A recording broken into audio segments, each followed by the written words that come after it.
Hi, mystery writers. Welcome to Write a Killer Mystery. I'm Zara Altair, and today we're going to talk about quick start editing, how to get started editing your manuscript once it's done. First, I'd like to thank my patrons on Patreon for their continued support of this video series and my mystery writing. If you'd like to join us, there's a link in the description below.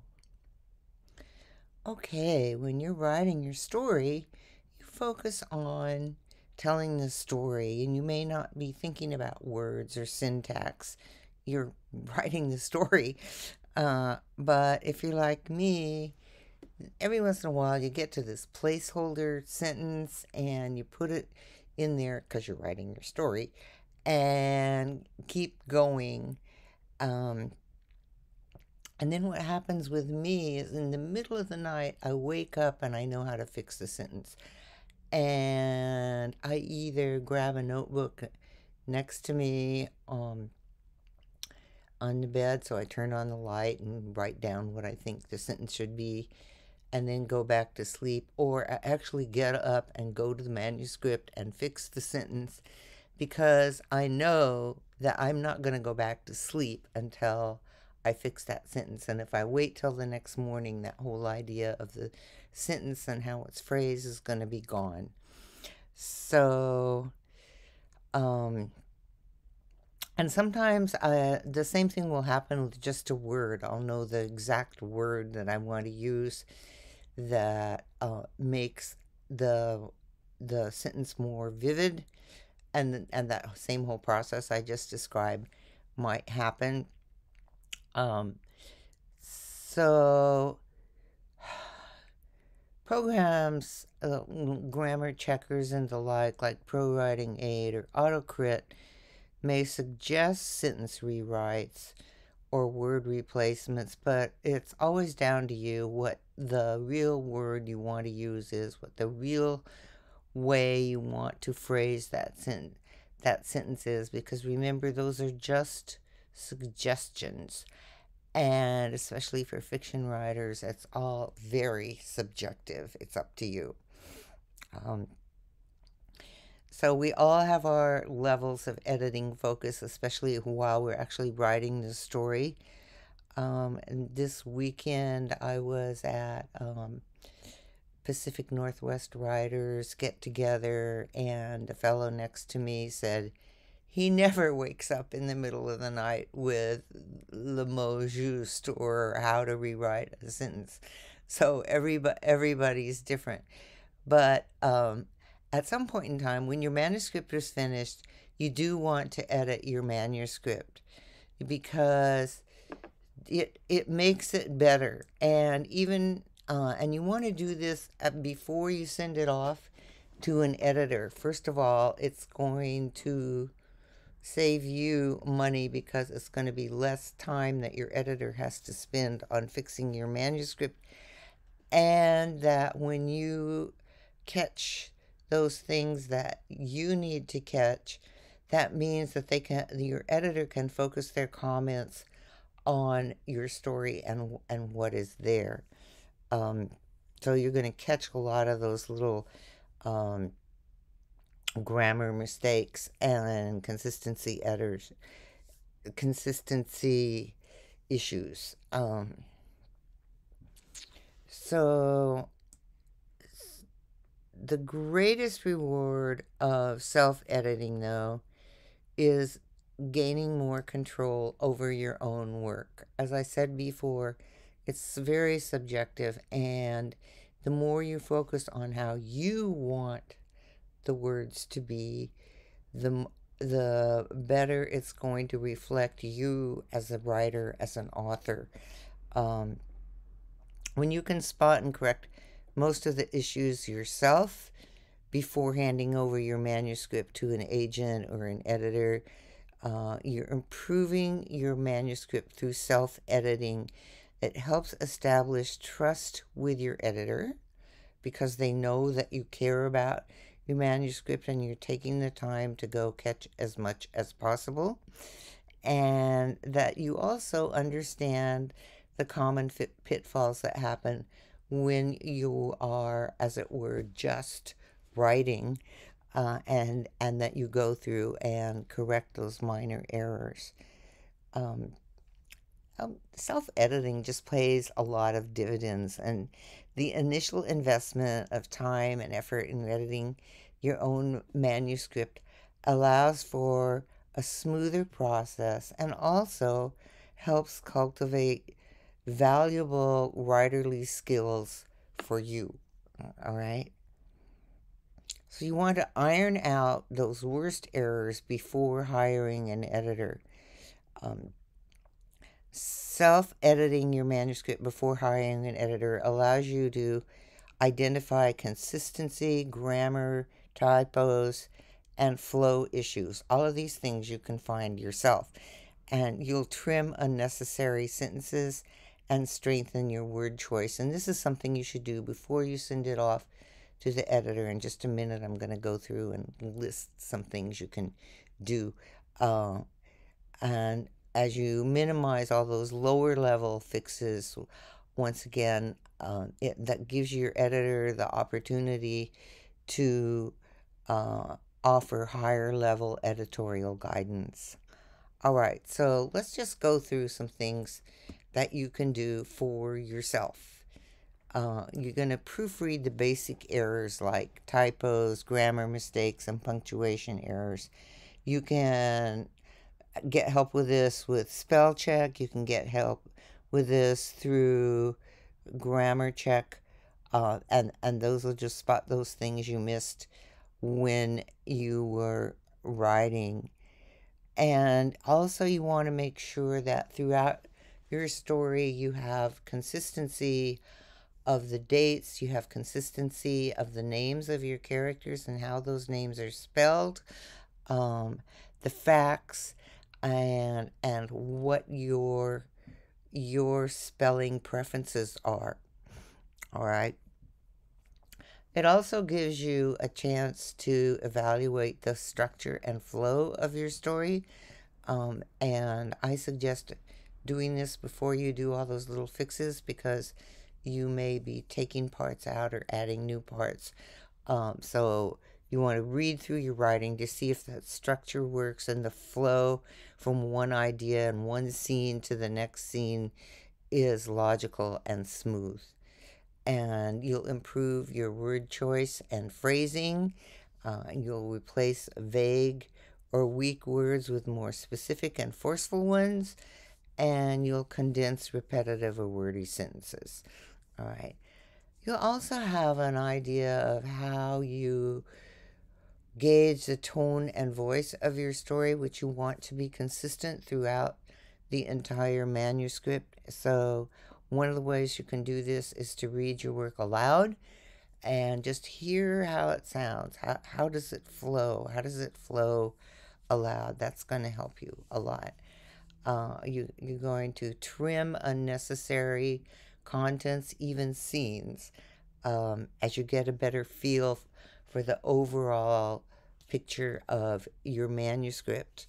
And also, you can do things like check the formatting and make sure that it is standard manuscript formats. I can't talk. Standard manuscript format, double spaced, etc. And of course, you always want to make backups of your manuscript so that when you do make changes, if you don't like a change, you can go back, especially if you're deleting a paragraph or a scene, you can go back and retrieve that information through your backup. All right. And then I suggest, and I know many authors do this, they print out their manuscript and read it on paper with a pen in hand, which is just a completely different format than reading it on your screen. You'll see things that you don't notice when you're on your computer. So that covers some major areas that you want to focus on when you begin when you begin your editing. And I would plan on at least a week to go through and do all the things you want to do with your editing. And I also suggest that you put your manuscript aside for a week before that. Just work on something else for a while. Put your manuscript aside, and when you begin your editing processes after that break, you're really looking at your manuscript with fresh eyes. All right. So let's go through some detailed things you can do to spruce up your verbs and adjectives, which are places where you can consistently be weak in your first draft manuscript. Um, so let's start with adverbs. All right. So one of the things you can do is you can do a search in your manuscript for words that end in ly. Yes, you're going to get some that don't apply, but basically most of the words that come up are going to be adjectives. And each time you find one of those adjectives, you can look for a stronger verb to use and completely eliminate the adverb. All right. All right. And then also there's weak pronouns. So you can replace things like there were or there was or it is or it was with the adjective subject to make your writing more concrete.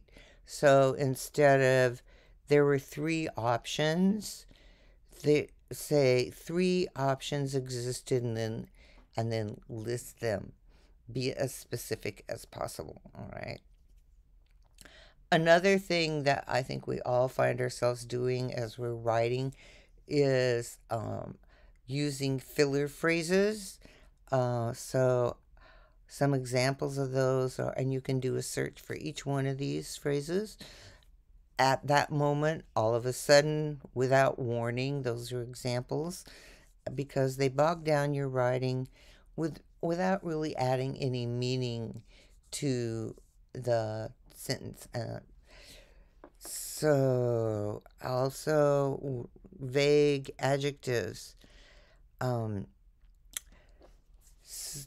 this is harder, but you can do a search for some of the regular vague adjectives like amazing or beautiful or special, and use more descriptive, vivid options. So instead of a beautiful girl, a girl with chestnut hair. That still is pretty vague, but it's much more specific than a beautiful girl. All right.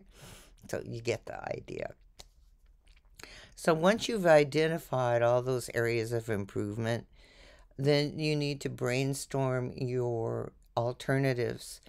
So, for example, with adverbs, quickly, you want a more vivid verb instead, you can think of things like raced or zoomed or flew.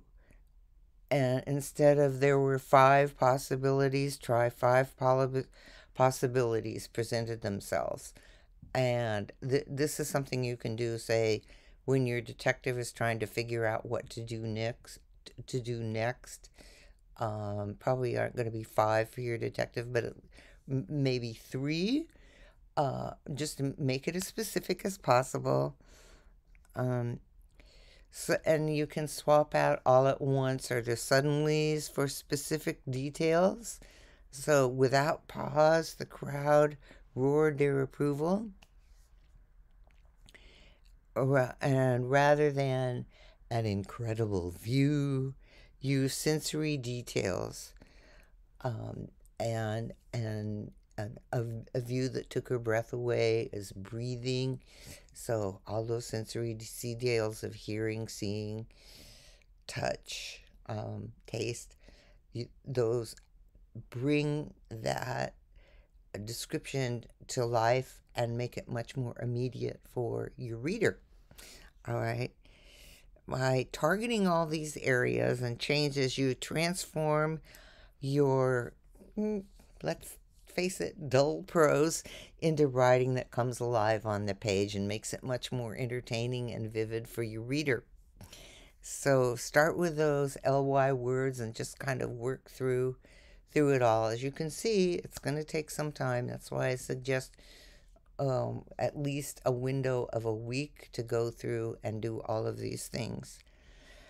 And finally, I wanted to say something important. Many writers approach editing with this sense of drudgery. Oh, I have to edit my novel.